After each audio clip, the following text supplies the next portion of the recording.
How to cancel AMC Plus subscription. Let's get started. Launch your settings app. At the very top, you're going to find your Apple ID. Click on it. Now here you're going to find different options. Navigate to the option of subscriptions. Now over here, you're going to find different sections as active subscription and expired one. Head over to the section of active, open it. Under that, you're going to find the list of the subscriptions that are active. You'll also see the option of AMC Plus. Click on that option.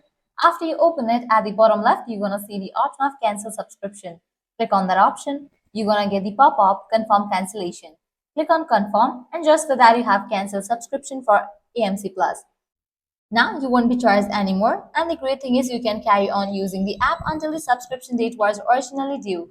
Also, deleting the AMC Plus app or the account will not cancel your subscription, and subscriptions renew automatically unless you cancel your subscription manually on your own.